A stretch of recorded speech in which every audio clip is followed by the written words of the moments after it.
We finally got some official pictures for the UCS Death Star, but also for the GWP that will come with this set.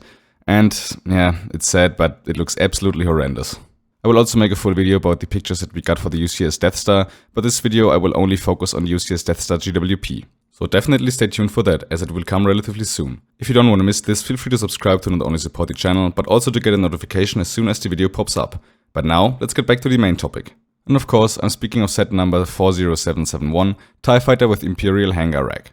As it said on the box, you can combine this set with set number 75419, UCS UCS Death Star, and usually with these GWPs they will be available for a limited amount of time and while stock lasts, so yeah, once I get some further information about this I will let you know. But now let's take a look at the actual GWP. The box art is fairly simple, but I guess it works. In the background we see the portion of the UCS Death Star where this GWP is supposed to go, and everything is in this dark blue shade to make the actual set stand out. Speaking of the set itself, as I already mentioned at the beginning of this video, it looks absolutely horrendous, especially as a GWP for $1,000 UCS set. I want to remind you, this is the GWP for $1,000 UCS set. I mean, I get the idea behind this. LEGO wanted to make a GWP that you could actually use with the UCS set, and while I think it's a good idea, the execution is pretty rough on this one.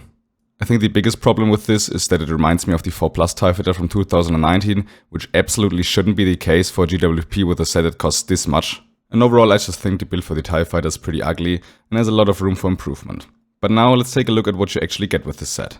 So here in the render you can see everything that will be included. You get the TIE Fighter itself, which once again doesn't look good, and I do not care that they had to downscale it to make it fit into the UCS set. In my opinion it still looks atrocious. LEGO also included this small side build of an Imperial transport cart with some cargo on it. I guess it's an okay addition, but nothing that really excites anyone in my opinion.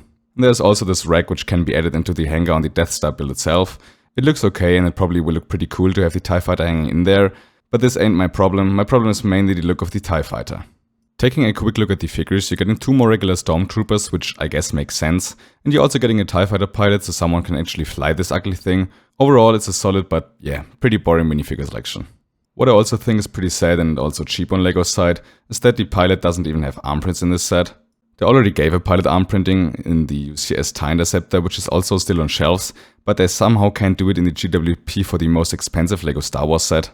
What is also pretty interesting is that on the render there is some missing leg printing on the TIE Fighter pilot, and when I first saw this I couldn't believe it, but this is probably just an error because you can see that he has leg printing on the box art, and we're also in the big 2025 where leg printing is pretty normal, right?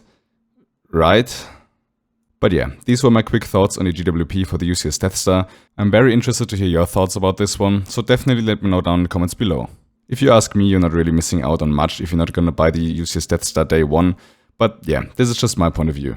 But now I hope you enjoyed this video. If you did, I would highly appreciate a like to support the channel. If you're new, please consider subscribing to not miss the other video where I'm gonna talk about the pictures for the UCS Death Star itself. And now I hope you're pretty up to date when it comes to LEGO Star Wars news, and other than that, have a great day.